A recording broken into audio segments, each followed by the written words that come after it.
the fun by encouraging their employees to come to work in costume, or even better, some throw Halloween-themed office parties.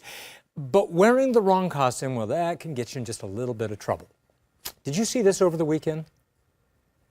Yeah, okay, that couple actually posted this picture on Instagram. And yes, he is dressing up as Ray Rice, she, his wife, both of them complete with blackface, her with a black eye.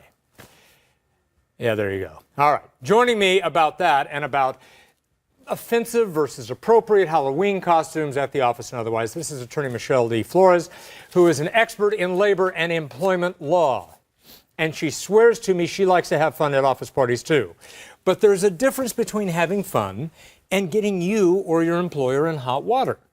So let's start with the employer.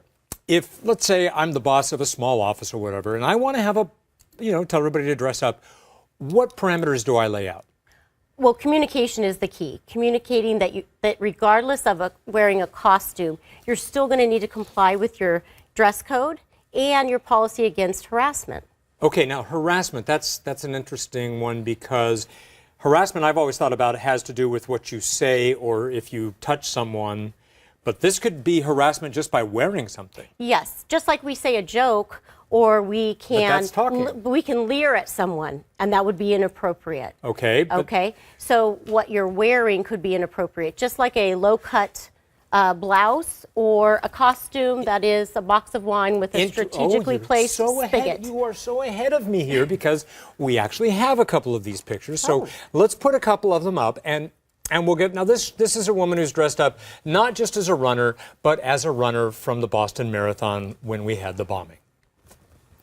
Thumbs up, thumbs down. Thumbs down, too inappropriate, never funny. Bombings are not funny. No, they're not. I would agree with you. I think most of our audience would agree with you. My question is, can this get you in trouble at the workplace? Wouldn't you actually have to have a coworker whose family member was in the Boston Marathon for her to actually be injured by you wearing that?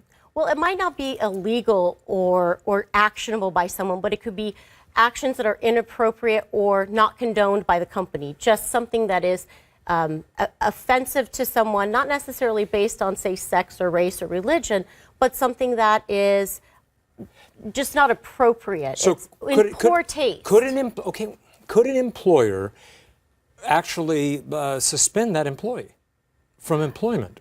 Doubtful suspension. Maybe tell them to go home and change but clothes? Probably tell them to, and in fact, that's one of the ways that employers can try and protect themselves is to communicate and reserve the right to send someone home and encourage people to talk to HR, or if they think that they're on a borderline with a costume, communicate and see if it's going to be inappropriate. Next picture, Ray. Now, okay.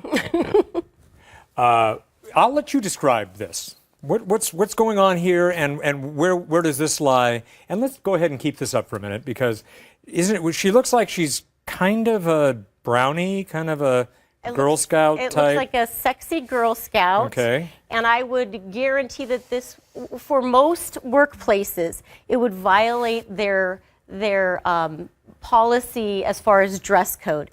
Too scantily clad. Too scantily clad. And then workplace. If male coworkers leered at her, would she actually be the one who could have the complaint? Well, interesting. I would say no. Okay. Because that's something that would be inappropriate. In this is where the costumes come in and are challenging because she probably wouldn't usually wear this in the workplace. Well, but that's the point of a costume, of having a costume. Well, you can have fun, but you don't want to not wear your thinking cap and still be smart about it. You're still in the workplace. That's right. You're still in the workplace. And so she probably would not have something actionable if someone was staring at her. However, what we wouldn't want to do is even condone her wearing that inappropriate attire, even if it was a costume. Next picture. Now, this is no big deal, I'm going to guess, unless that gentleman were to put a sign around his neck that said Ebola. I would say this falls in that too soon or too inappropriate, not necessarily actionable, but it definitely would not want to be condoned in the workplace. You mean as is, or if you did what I just described? I think the implication as far as what's trending now is Ebola. I think people would take that was Ebola. Again, not suggesting that they have a lawsuit, but suggesting that they might be asked to go home and change, or that that's something that's just not something that the company would want to condone. All right, and then the final picture we have is a guy wearing a box of wine. Okay, what's it say actually? I'm having a hard time.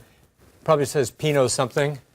All right, so Pinot Grande. All right, now I'm starting to think that maybe the Grande has a little something to do with. Yes. Well, strategically placed spigot is actually saying that he has a very big spigot. Spigot. And that is going to get you in trouble in the workplace. I think it could get you in hot water, definitely. Unless you work up in Napa Valley. And that, no, I'm kind of making a joke, Michelle, but that brings me to the point of, doesn't it kind of matter what you do for a living or what your employer is? Definitely. I mean, it does. There is an environment that is understood to different, a law firm versus Working at Playboy. You read my mind, exactly. Yeah. Having said that, if that person was a manager, Okay. he could potentially put himself out there for some personal liability if someone was offended by it. All right. Final rule of thumb. When you're dressing up about to go to work, Keep your smart business hat on. You're still going to the office. All You're right. still going to the office. I was kind of thinking if you're going to offend your grandmother, probably don't wear it. Well, that's a good one. Yeah, there you go. All right, Christine.